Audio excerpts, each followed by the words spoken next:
Good morning, friends. I'm going to bring you along on a what I eat in a day video today. I am also going to try to share my blood sugar responses to different meals.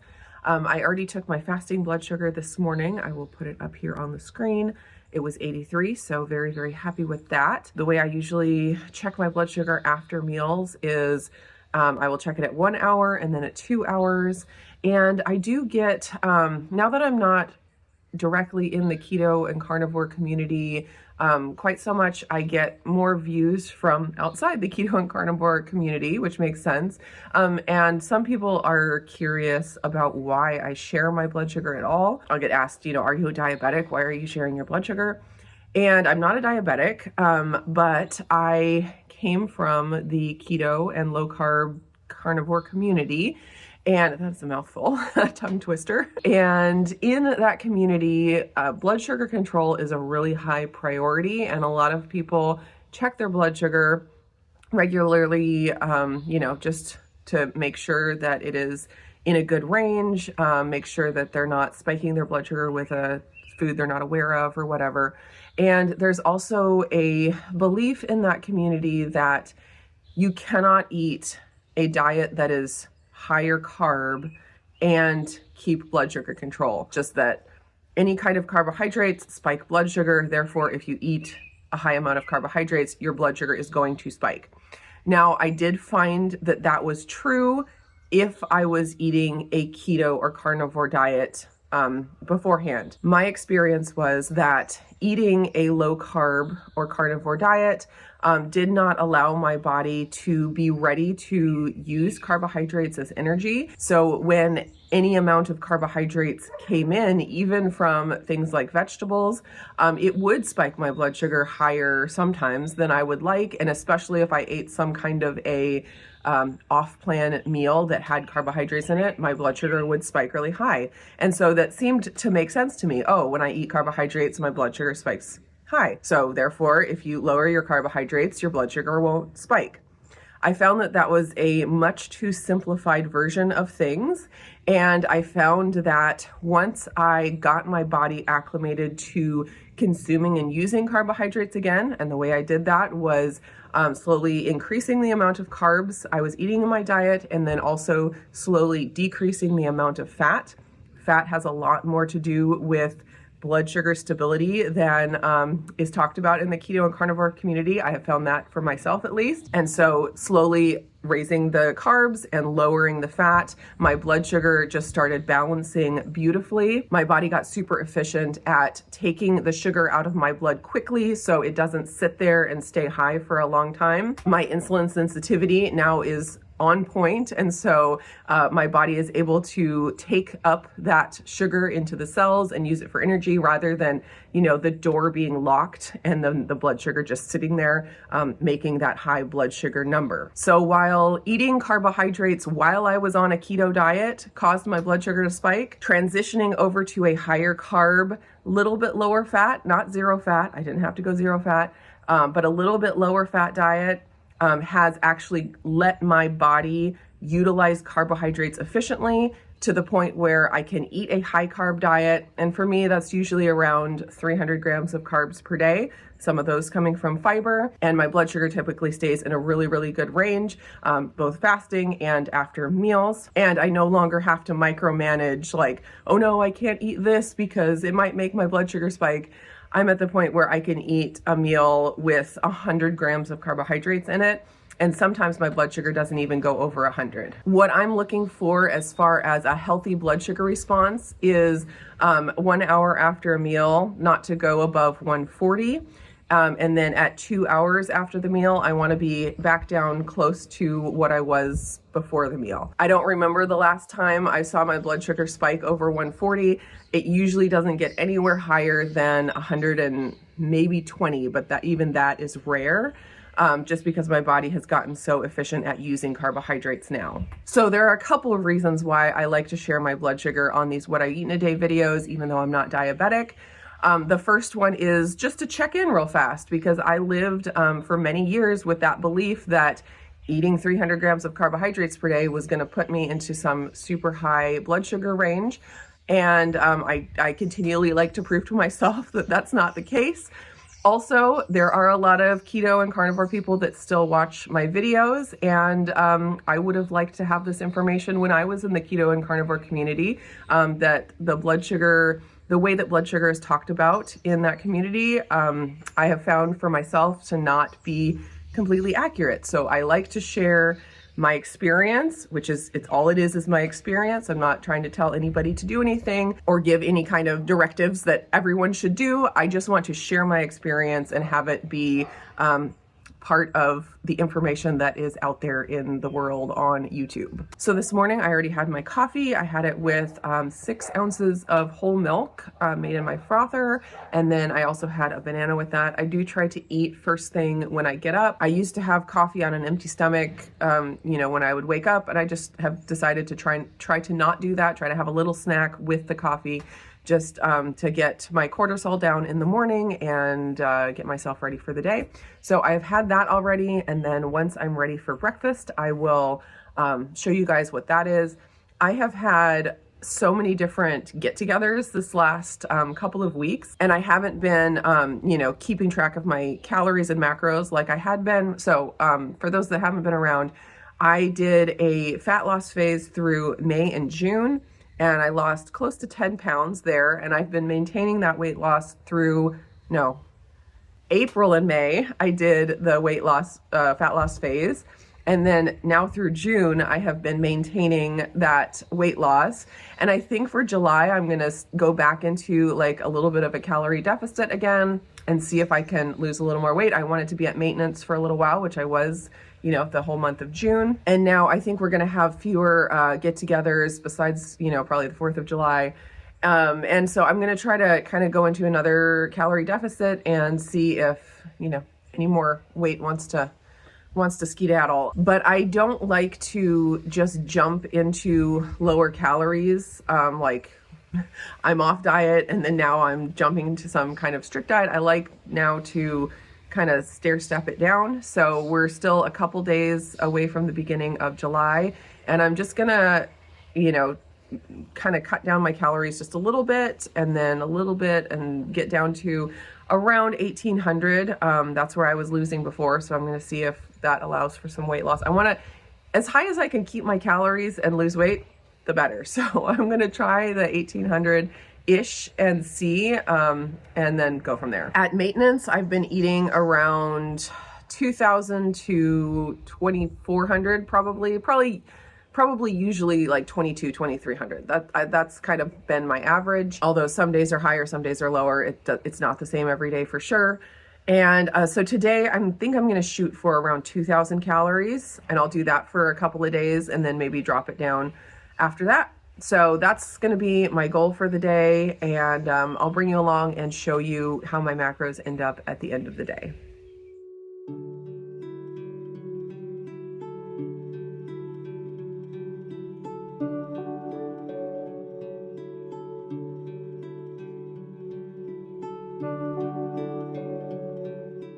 A quick break to thank Element for sponsoring the video today. I was thinking recently that it is a bummer that we live in a time where soil and water are depleted of different nutrients and different minerals. Monocropping and other environmental factors have just left our land and our water stripped of a lot of things. But then I realized we also live in a time where we have amazing, innovative companies that are coming in and helping fill that void, but in a very fun way. And Element is one of those companies that just offers a really fun and delicious way to replenish those electrolytes that we may be missing in our food and in our water. They have lots of delicious fruity flavors of the packets that you can just add to your water. They also have some chocolate flavors that are great in warm drinks like coffee, tea, hot cocoa, things like that. Then they also have the delicious and refreshing new sparkling. These are now available in some retail stores as well as online, so they are great to just have in the fridge for the fun and the convenience. They're also always coming out with new fun flavors. They have the pink lemonade, which is available to insiders. This is limited time. It could be gone anytime once they sell out. And then they also have the brand new lemonade iced tea. This is their first flavor with caffeine. The caffeine comes from the tea, so it's a really natural and good source of caffeine. If you want to try out Element and see if it's right for you, you can get a free sample pack. You can get this just by using my link, drinkelement.com/indigo, drinklmnt.com/indigo. Click that link. I'll have a clickable one down in the description. Go over to the website and order anything. Maybe you want to try the new lemonade iced tea. Maybe you want to try some sparklings, and then you will automatically get the sample pack added for free to your order. This has 4 flavors in it, 2 of each of their most popular fruit flavors, so 8 sticks total. And thanks again so much to Element for sponsoring the video today. I am making some protein oatmeal. I have my Prime Protein in old packaging that I'm trying to work through. This is 6 servings. I forget how many servings I'm making. I'm following a recipe that I put together a while back. And so the steel cut oats are in the Instant Pot, and I'm waiting for those to be done. I cooked these steel cut oats in some low-fat milk. I had skimmed the cream off of some milk, and so I had some low-fat milk that needed to be used up. So I'm cooking the oats in the low-fat milk and water. I'm going to add the protein, and then that will be like the base oatmeal. And then, you know, I'll eat it as leftovers, and the family will eat it as leftovers and add kind of whatever they want to it. But it will be like a chocolatey oatmeal because I am using chocolate protein.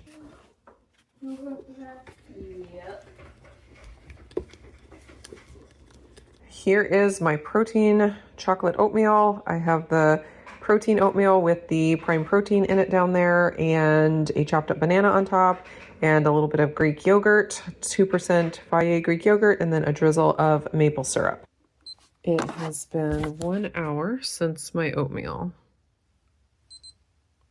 99. I got a little busy, so this is about 2 hours and 20 minutes after my oatmeal meal. I've got some food prep going on. I'm making my lunch for right now. It's actually almost 3 o'clock, so it's kind of a late lunch, but I just wasn't hungry until now, but I am definitely hungry now. So I've got my lunch there, but I'm also prepping 3 more meals so that they're all ready to go to make my life easier. I have some chicken thighs. I'm gonna try to put about 5 ounces of chicken in each one. I have another batch of these coming. I marinated them in some teriyaki sauce, and I actually marinated them in my chamber vacuum sealer. I did a review video on that, and I love that feature of the vacuum sealer. You can marinate things in just a few minutes, and it's like you marinated them for many, many hours or overnight. So I did that with the teriyaki, and then I cooked them in the air fryer. So I'm going to get these chopped up and portioned out over this, and then I will dig into my lunch. Oh, and this mixture here, I will explain in a minute when I sit down to eat. All right, I have my lunch here. I was going to explain my grain blend. We can call it that. Oh, I also have my sparkling Element here that I'm drinking with it. And Maple is determined that she wants some of my food. Okay, Maple is the cat, by the way. So I saw this idea on Instagram, I believe, and I was like, I just need to start doing that. So with a meal like this, I love having white rice. White rice is one of my favorite foods. It's delicious. Love it. I mean, I don't have a problem with white rice. My blood sugar handles it well. It's, you know, I think it's a healthy part of a diet, but it doesn't have a lot of fiber, and it doesn't have, you know, as much protein as some other things. Maple, it's not for you. I'm sorry. Go catch your own food. And I do try to pay attention to my fiber and get, you know, around 30 grams of fiber per day. And so just to make that easier, I saw this idea on Instagram about just cooking up a blend. Like, why do we have to eat only quinoa or only rice or only lentils? Why not mix them all? So I did a mix. I mixed it up this morning. I cooked the lentils a little bit first because they take the longest to cook. They are Spanish brown lentils, so they're little lentils. I didn't want them to turn to mush. I want them to kind of keep their shape. And then, so I did a half a cup of lentils, cooked those for 4 minutes in the Instant Pot with 2.5 cups of liquid. And then after the 4 minutes, I did a quick pressure release and Then put in a half a cup of quinoa and a full cup of jasmine rice. And then I cooked that for another 4 minutes and let it take 10 minutes to natural pressure release. And it came out really, really good. So 2.5 cups of liquid, 4 minutes on the lentils, add the quinoa and the rice, 4 more minutes, 10 minutes natural pressure release.